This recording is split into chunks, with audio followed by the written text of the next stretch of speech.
Here's a question I want you to sit with for a second. Why would a detail as small as what kind of fire someone built end up in the Bible at all? Not whether there was a fire, what kind of fire, the fuel, whether it was wood or brush or charcoal. That seems like the kind of thing you'd edit out, a throwaway detail. And yet, in one of the most important scenes in the entire Gospel of John, the writer stops and tells us specifically that it was a charcoal fire. He chooses that word on purpose. And once you understand why, you will never read the story the same way again. Welcome to Now It Makes Sense.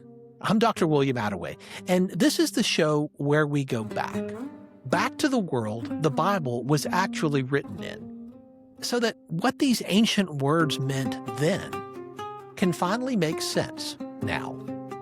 No background required, no prior faith assumed, just honest questions and a story that's far richer than most of us were ever told. So let me set the scene. It's after the crucifixion, after the resurrection. The disciples, these men who had left everything to follow Jesus, are back in Galilee, back by the water. And honestly, they don't really know what to do with themselves. So Peter does the thing he knows how to do. He says, I'm going fishing. And the others go with him. They fish all night. They catch nothing. And then, just as the sun is coming up, there's a figure standing on the shore. They can't quite make him out in the early light. He calls out to them, "Children, do you have any fish?" and tells them to throw their net on the other side of the boat. They do. And suddenly the net is so full, they can't haul it in. That's when one of them realizes who it is. It's the Lord. And Peter, this is so Peter. Peter doesn't wait for the boat. He throws himself into the water and swims for shore. Now, here's the line I want you to hear. When they get to land, John tells us they see a charcoal fire already burning with fish on it and bread. In Greek, the word for that charcoal fire is anthrakia. You can hear our English word anthracite in there. Anthracite, the hard coal. Here's what almost no one notices. That word, anthrakia, appears only twice in the entire New Testament. Look at all four Gospels, all four biographies of Jesus, all the letters, all of it. That word only appears twice. And both times, it's in the Gospel of John. And both times, it involves Peter. The second time is here on the beach with the risen Jesus. The first time was just a few chapters earlier on the worst night of Peter's life. Let me take you back there. The night Jesus was arrested, Peter followed at a distance. He slipped into the courtyard of the high priest, trying not to be noticed. And John tells us it was cold, so cold that the servants and officials had made a fire to keep warm. A charcoal fire. Anthrakia. Peter stands there in the glow of that fire. And 3 times that night, people look at him and say, "Aren't you one of his followers? Weren't you with him?" And 3 times, Peter says no. I'm not.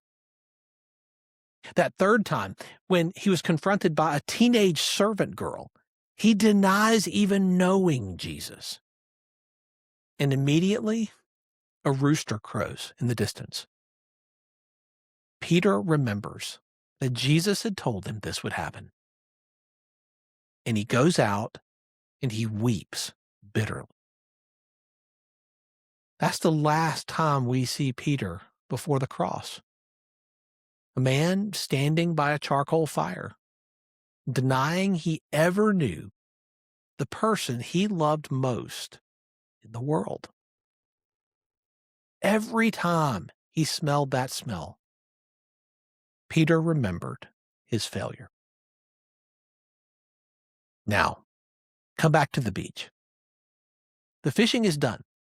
The sun is up. And there is Jesus. He is alive and he is standing next to a charcoal fire.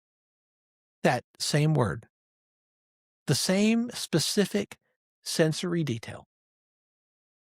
I want you to think about what a smell can do. You know this from your own life, the smell of a particular meal. You are standing in your mom's kitchen.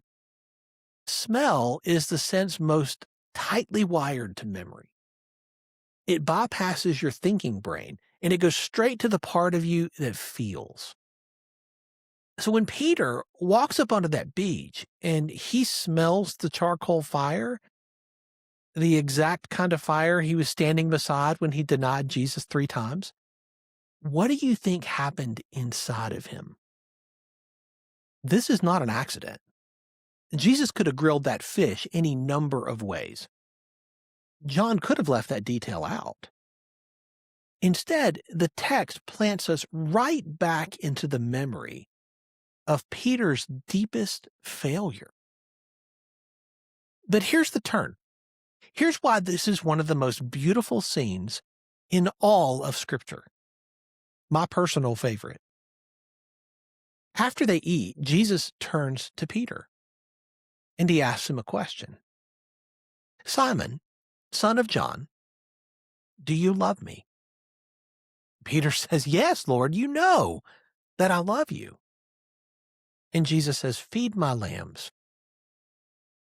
And then he asks again, Simon, son of John, do you love me? Yes, Lord, you know that I love you.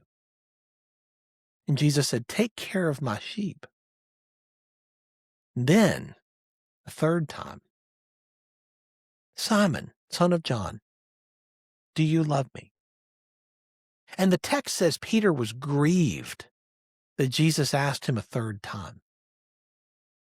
3 questions by a charcoal fire, matching 1 for 1 the 3 denials by a charcoal fire. Do you see what Jesus is doing? He's not rubbing Peter's nose in his failure. He's doing the opposite. He's walking Peter back to the exact place of the wound. The same setting, the same smell, the same number of times. And he's letting Peter say out loud the thing he was too afraid to say that night. 3 denials in the dark.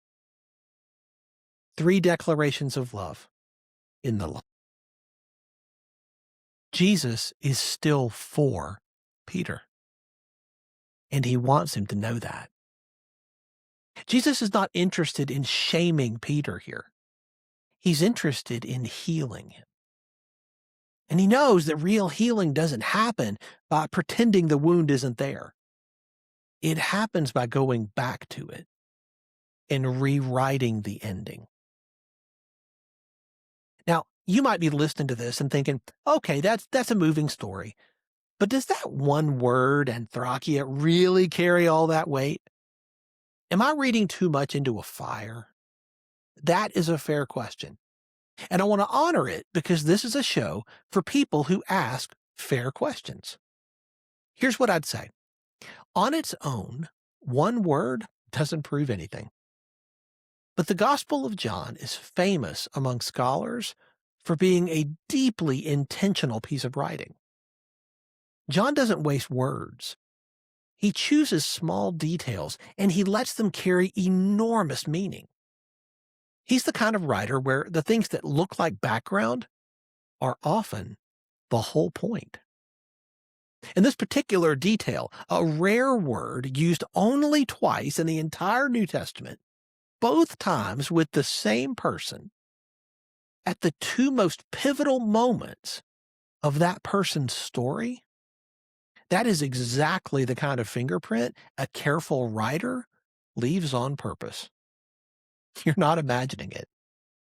You're noticing it. There's a difference. And noticing it is what changes everything. I think this little fire opens up something much bigger. Most of us, when we think about our failures, think the goal is to move past them, to get distance, to never have to smell that smoke again. And then here comes Jesus, doing something almost no one expects. He builds the fire himself. He invites Peter to breakfast, and he leads him gently, deliberately, right back into the memory, not to trap him there, but to free him from it. The place of Peter's worst failure becomes the place of his restoration. The same fire that witnessed the denial now warms the breakfast where he's given his calling back. Because right after this, Jesus tells Peter, "Follow me." The same words he used with Peter in the very beginning when he called him as his disciple, as if to say, we're starting again. The failure didn't end the story. The redemptive charcoal fire is how John will end his biography of Jesus. What a way to wrap it up. Telling his readers and us that God is a God of second chances, of fifth chances, of 500th chances. Failure was not final for Peter, nor is it for you, for me. As long as we're still breathing, God's offering us another chance. That's the kind of thing you only catch when you know what the word meant and where else it shows up, and what a charcoal fire would have stirred in a man who'd stood beside one on one of the worst nights of his life. That's what this whole show is about. The Bible is full of moments like this. Moments where one detail, understood in its world, cracks the whole thing open and floods it with meaning you never knew was there. A charcoal fire, Anthrakia. 2 appearances. 1 restored man. Now it makes sense. If something in this story landed for you, if you felt that turn from the courtyard to the beach, I'd love for you to come back next week, because there's a whole world like this waiting in the text, and we're just getting started. Wherever you are, whatever you believe or don't believe, you're welcome here. God can handle your questions. This is the place for them.